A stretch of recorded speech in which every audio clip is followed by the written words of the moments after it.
시진핑이 김정은 길들이기를 시작한 모양이다.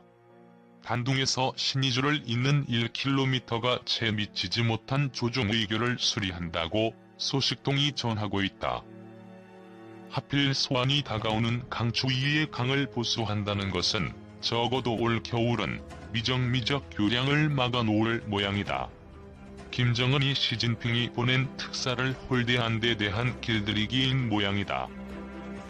그렇다고 시진핑이 북한을 버리는 일은 없을 것이다. 다만 북한의 생명선이 하필 동절기에 끊어지다 보니 북한 동포의 고통은 필설로 다 표현하기 어려울 것이다. 이런 비극을 바라보는 우리 대한국민의 마음은 가뜩이나 핵정국으로 어수선한데 마음가짐을 어느 때보다 더욱 굳건히 해야 할 것이다. 그런데 요즘 한국은 핵불덩어리를 이고도 김정은을 두고 덤덤한데 미국에 라는 대피소를 만드는 업체가 일감이 많다는 보도다. 그러고 보니 한국은 핵에 대하여 둔감하고 미국은 핵에 대하여 민감하고 중국은 핵을 핑계로 불꽃놀이라도 벌리는 모양인가 싶어 아쉽다. 기록에 보면 조선에서는 임진란이 있기 전부터 그 조짐을 짐작하고 설왕설래하다 보니 백성들은 전란의 공포에 시달리다가 못해 부유층을 중심으로 지레 피난길을 떠나기도 했다는 것이다. 어미 소가 아니라 송아지를 찾아가면 살 수가 있다는 미러가 등장하여 남쪽에서는 정감록에 보이는 십승지를 찾아 무주구천동이나 계룡산과 같은 심산 계곡을 찾아 피난을 가는 행렬이 줄을 이었다. 그런데 한참 뒤에 안 일이지만 송아지가 아니라 송아지로서 소나무가 풍성한 진산이라는 말로도 해석을 했고 중국에서 원정원 이여송 장군의 뒤 글자 소나무 송자를 들어 해석하기도 했다. 그러나 다 따지고 보면 임진란 후에 일어난 뒤 담화에 불과했으니 그저 떠도는 풍문을 믿어 무엇 하겠는가. 차라리 세상 돌아가는 물증을 저울에 달아 미루어 짐작하는 것이 훨씬 정신적 경제적 이익이 되리라 믿어 부국강병이 우리가 살 길임을 이야기하고자 한다. 지금 팔레스타인의 눈물을 외면하지 말고 자주국임을 긍지를 갖고 살자. 한국 정부가 동예루살렘을 팔레스타인 수도로 인정해주길 바란다. 그 전에 한국 정부는 우리를 국가로 인정해달라. 이 목소리를 발해서 90년 전으로 시간을 되돌려보면 동양의 누런 피부색을 가진 청년이 구라파를 돌아다니면서 조선 독립을 호소하던 그 목소리와 겹쳐서 생각해볼 만한 아우성이 아닌가 싶다. 사실 그 청년은 그때 파란 눈의 여인을 알게 되고 그 후 그 여인의 도움을 크게 받아 대한민국을 한쪽이나마 유엔의 승인을 받은 신생국이 되게 하였다고 한국 건국 비사에서 찾아볼 수 있다. 며칠 전 팔레스타인의 핵심 간부인 아흐마드 마즈달라니는 팔레스타인 자치령인 요르단강 서안 라말라에 있는 자신의 사무실에서 연합뉴스와 단독 인터뷰를 가졌다. 거기서 마즈달라니는 트럼프 미국 대통령이 지난 6일 예루살렘을 이스라엘 수도로 선언한 것과 관련해서 말했다. 팔레스타인은 트럼프의 말에 대응할 새로운 캠페인을 추진할 것이라며 한국 정부에 요구했다. 그는 팔레스타인 지도부가 트럼프 대통령의 부당한 결정에 맞서고자 현재 여러 방법을 논의하고 있으며 새 전략을 찾아 행동할 것이다. 우리나라가 일제에게 강탈을 당하여 국권을 잃고 노예로 살다가 독립을 하고 오늘이 있기까지는 여러 우방의 지지와 원조가 많았다. 그런 우리가 아직도 팔레스타인을 국가로 인정하지 않았다니 걱정이며 전 세계에서 130여 개국이 국가로 인정한 상태다. 미국, 캐나다, 호주, 일본 등도 팔레스타인을 국가로 인정하지 않았다. 유럽에서는 유일하게 스웨덴이 승인한 모양이다. 이제는 강대국의 눈치 보기에서 벗어나 독자적 목소리가 필요하다. 우리나라는 국민소득 3만 불 시대에 성큼 다가섰다. 거기에는 이런저런 반론이 있을 수 있으나 지금 이 시점에서는 거짓도 과장도 아니다. 우리는 내년에는 국민소득 3만 불과 인구 5천만의 선진대국이 되는 원년이 된다. 대통령이 복이 있어서 그런 것인지 나라 운세가 차츰 나아지고 있다. 우리 민족의 생존을 보장하기 위해서는 해양 및 대륙 세력이 충돌하는 지역에서 한반도 전체를 직접 책임지고 관리할 수 있는 역량이 필요하다. 강대국 의존적 사고에서 벗어나 전시작전권도 정한해야 한다. 국가 전략 차원에서 자주적이고 능동적으로 생각하고 행동하는 국민의식이 필요하다. 억지지만 김정은을 긍정적으로 바라보면 그들은 이미 북경 정권의 복심을 꿰뚫어보고 제멋대로 행동하는 듯하다. 그것은 중국의 속성이 절대로 이북을 외면할 수 없다는 사실이다. 비록 압록강을 사이에 두고 사는 중국이지만 휴전선만큼 튼튼한 그들의 울타리를 없다는 현실 인식을 이용한 것이다. 현 시점에서 가장 중요한 것은 북핵 문제를 원만히 해결해 나가면서 평화체제를 정착시키는 일이다. 그러나 현 시점에서 통일이니 연방제니 하는 따위의 입에 걸린 말은 자제하는 것이 올바른 정세 판단이다. 왜냐하면 북핵 문제가 시급한 발등의 불이 아니니 느긋하게 대화로서 평화를 얻어내는 길이 가장 최선의 방책이라는 말이다. 평화가 가장 큰 재산이고 그 평화는 대화로서만 가능하다. 대화와 평화는 자강에서만 창출되는 수단인데 우리 정부나 국회는 아직도 그것을 깨닫지 못하고 있는 느낌이다. 우리에게 가장 시급한 것은 북한과의 대화의 그라운드를 형성하는 일인데 그것이 미흡하다. 북한과 대화의 시트는 오로지 부국강병이 답인데 그것이 미흡하다. 그런데도 불구하고 내년도 국방 예산은 전년 대비 약 7.0% 증액된 43조 1,581억 원으로 결정되었다. 2009년도 예산 증액 이후 최대 증가율이라고 말하지만 그것으로는 조족지혈일 뿐이다. 북한 핵과 미사일 위협에 대응하는 새 축체계인 킬체인 한국형 미사일 방어체계, 대량 응징보복 조기 구축과 무기체계 확보를 위한 방위력 개선비는 올해 대비 10.5% 증가한 13조 4,825억 원으로 책정되었다나 지금이야말로 전시체제로 인식하고 생사를 베는 고통을 감수하고라도 국방비의 절대 증액이 필요하다는 말이다. 또 유사시 북한 수뇌부 제거 임무를 수행하는 특수임무여단 예산 325억 원이 처음으로 반영되었다고. 말하나 미국이 가지고 있는 장비에 비하면 어린이들의 전쟁놀이와 대비하고 있으니 개탄하지 않을 수 없다.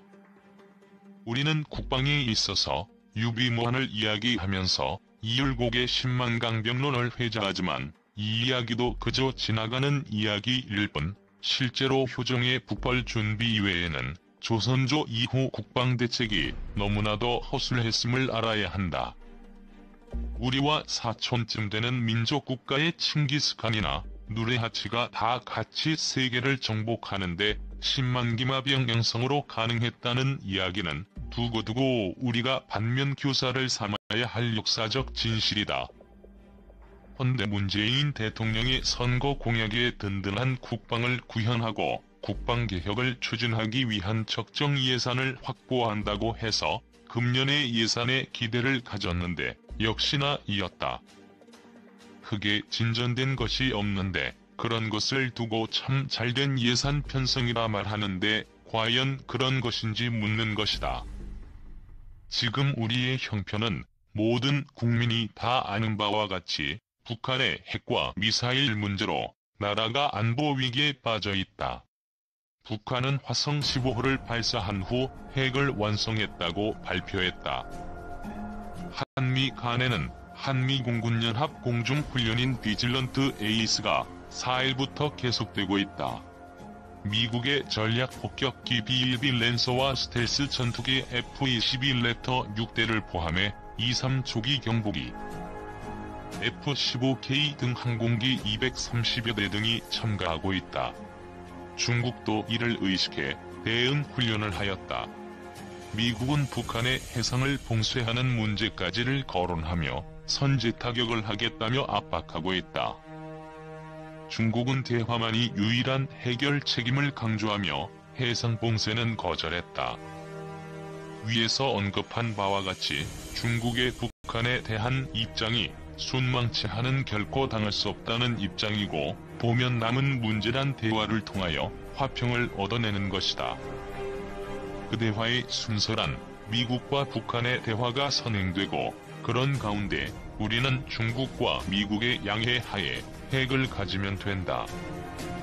물론 그리 되면 대만이나 일본이 핵을 갖기를 원할 것이다. 그러나 우리나 대만이 핵을 가진다고 해서 일본도 핵을 가질 수는 없다. 우리는 여하한 것도 양보한다 해도 일본의 핵 보유는 인정할 수 없다. 왜냐하면 일본은 전범 국가이며 동남아는 물론 태평양 연해안 국가들이 용인할 수 없는 일이기 때문에 그렇다. 그러하니만큼 우리는 느긋한 마음을 가지고 미국과 북한의 대화도 관용하고 대만의 핵무장도 이해해주고 팔레스타인도 승인해주고, 그리고 우리는 핵무장을 반드시 해야 한다는 말이다. 핵은 오로지 핵으로서 대항력을 가진다. 우리에게는 기회가 왔다.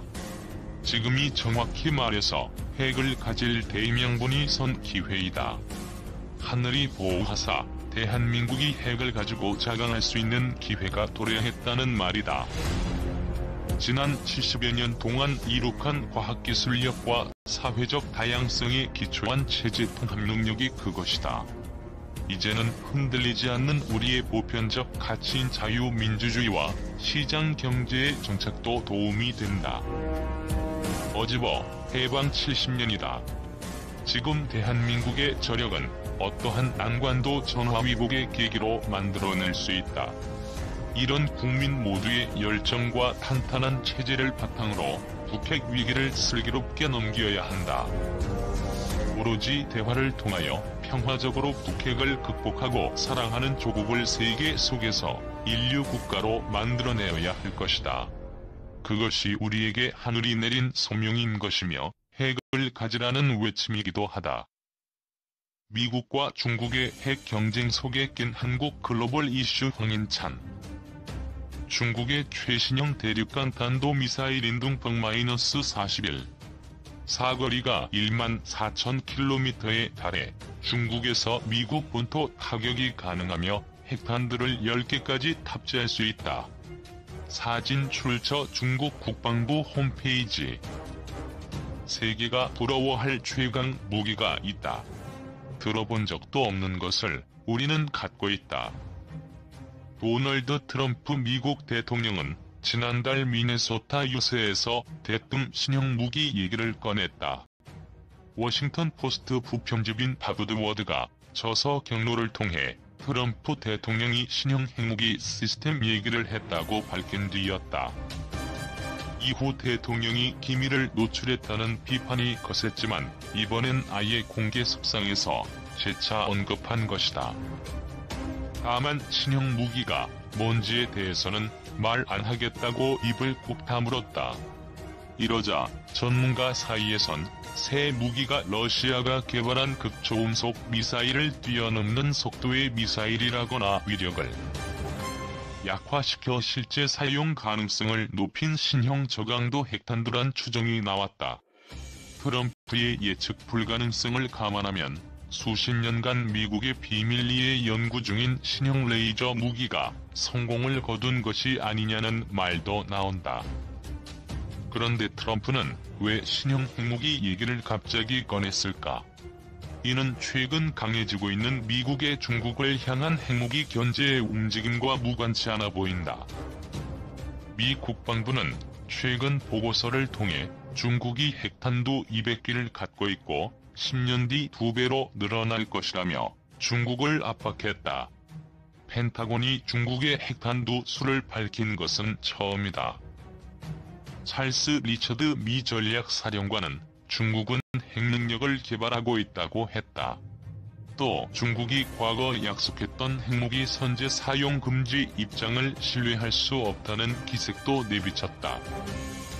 중국은 1964년 첫 핵실험 이후 이런 원칙을 밝히며 미국과 러시아 뒤에서 핵능력을 강화해왔는데 이제 중국의 핵능력이 더 커지는 것을 미국이 좌시하지 않겠다고 경고한 셈이다. 이런 까닭에 미국은 러시아와의 핵군축 협상인 뉴스타트에 중국의 참여를 독려하고 있다. 이 협정은 미국과 러시아가 각각 핵탄두를 1550기로 제한한다는 것이 핵심이다.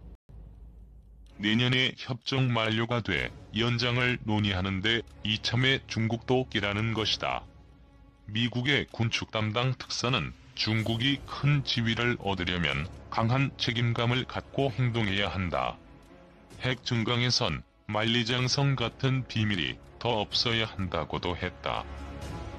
6,000기 이상의 핵탄두를 보유한 미국과 러시아에 비해 중국이 보유한 핵 규모는 상당한 격차가 있다. 이런 까닭에 전문가들은 중국이 미국과 러시아만큼 핵을 늘리거나 반대로 미국과 러시아의 핵이 중국만큼 줄어들 때까지 중국이 핵군축 협상에 참여하지 않을 것으로 보고 있다. 당장 중국 외교부는 미국과 러시아가 핵군축에서 최우선 순위 책임을